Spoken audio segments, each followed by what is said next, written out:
Hey everyone, it's Toasted Peanut here from Player 1, Player 2 Games and Reviews. Thanks for joining us. Today we're going to take a look at Elgato, the Game Capture HD60. We're going to learn how to use the program and get some awesome footage from some of the games you play. Let's have a look here. So one of the very first things we need to do is obviously open up Game Capture HD. I've got it right here on my desktop. What you want to do is double click on that application and allow it to launch. I've already got mine open, so I'm going to swing it over into the screen so you guys can see what we're looking at. So because we're sitting on the desktop, you're going to see a multitude of my desktop show up underneath here as everything swings into focus. It's going to look really weird, but hey, you know what? That's the way it is. So basically, here's what we have. We've got your capture button on the bottom here. This button's going to allow you to start doing your recording. Down here, it'll tell you exactly where you're saving it. So for mine, I am saving it onto the Macintosh HD. It'll also tell you how much space you have left. So for me, I've got 782.4 gigabytes free on my Macintosh HD partition of my computer.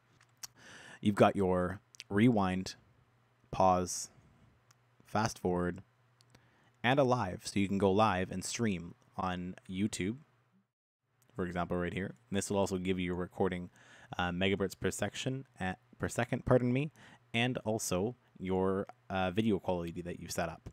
By clicking the streaming button, the light will go green and it'll automatically start streaming to a YouTube channel that you've selected. Do remember that this uses a lot of internet on the go, so make sure you're paying attention to what you're using. You've also got your commentary. So commentary is audio recording. The audio level for the commentary will actually show up right here on the side screen. I'm using a Yeti stereo microphone. You can even select, if you'd like, you can change the input to the internal microphone depending on how you want to record. I usually recommend doing an external microphone, whether it be through a headset or a standalone. The quality of recording is typically a lot better.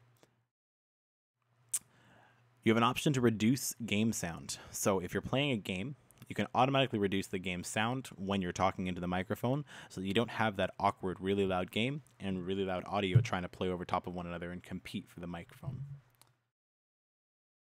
Above this, you're going to have your live stream tab. So for me, I have it set to Player 1, Player 2 on YouTube. That's our YouTube channel. Check it out if you're not already subscribed. Make sure you subscribe and make sure you like it. You can add a YouTube count, or you can also get rid of a YouTube count if you'd like.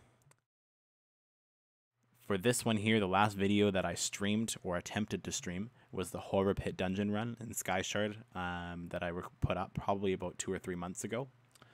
You can even edit and choose in advanced settings. So by clicking this button, you're going to get a new list of settings. You can set the resolution, the category you're recording, and if you want the public privacy or to be restricted only to your users. Server is automatic.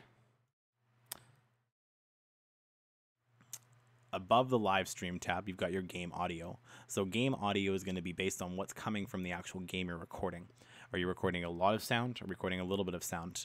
The best thing to do is place some music in the background to test the audio levels. If the music is hitting in the red, you're going to notice that the bars on this end of the screen, on this very corner over here, are going to start to pop red, but first they're going to start yellow. If you start noticing it go red, drop your gain down a little bit on either your microphone or on the recording software to a little bit less, fewer decibels.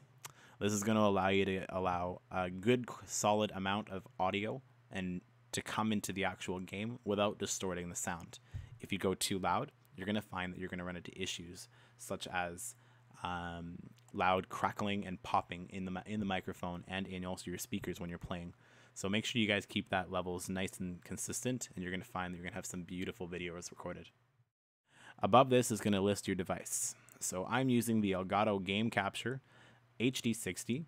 It is a 1080p at 60 hertz. So recording is really nice. It records very well. If you guys have seen some of the videos that I have recorded. So really great device. If you're not already using it and you're looking for one right now, I strongly recommend this one to go for. This is where you can customize exactly how your recording is going to happen. So right now, because I am recording live, it's not going to give me the option to drop down and change how my input is set. But normally when I'm recording from an Xbox 360, set the input device as the console you're using. This is going to allow the device and software to automatically select everything that needs to be selected so you can get the perfect quality picture every time. There's options for PlayStation 3, PlayStation 4, Xbox 360, Xbox One, Wii U, and there's a few other ones in there that I don't know off the top of my head. And there's also Other. Other is the one that I mainly use when I'm recording on my actual computer, such as Elder Scrolls Online and a few other games that I choose to play. HDMI color range is the expansion, so how much color is going to be thrown into your image. Expanded tends to give you a lot more, so top your option. I typically choose the expanded option and leave it at that. You get better quality picture. You can adjust all the effects for the actual color, your brightness, your contrast, saturation, and hue within this setting here. Audio levels, you can adjust the audio gain. I'm sitting at -3 decibels. That's what works for me, so I leave it at that. Profiles. Haven't really played around too much with the profile section here, so I'm not really going to talk a whole lot about that. That's something you can figure out once you get your device. TV compatibility. So if you have a TV that fades to black while connected to the Elgato Game Capture, make sure you adjust that. This is going to help reduce that a little bit. Down below here, we've got our tags. So typically it's a great idea if you want to organize. If you're an organizational freak like me, this is a really great one to be very tedious about. So I've named this one Learning to Use Elgato. The game is Elgato Game Capture HD because we're not actually playing a game. And description is going to be Learn to Use Elgato Game Capture HD60. I've also put a few tags in there as well. Some great information for you there. So in here, we've also got our Edit tab. Now the Edit tab allows you to edit the footage within the actual Game Capture HD software on its own without having to go into another program such as iMovie or Windows Movie Maker. This gives you the option. It's a very simple program. It doesn't do a lot of details. If you like to edit in more detail or want to use a familiar software, you can export it into an MP4 format and put it into iMovie, for example. That's what I do. That's your Game Capture HD60 in a nutshell. There's a lot of other great features, but I encourage you guys to pick it up and have a look for yourself. Decide what you like, what you don't like. If you like this video, make sure you like below and also subscribe to the channel because we're going to have a lot of great footage coming up about the Game Capture HD. So make sure you guys do that. Other than that, thanks for joining us. And remember, stay cool, everyone.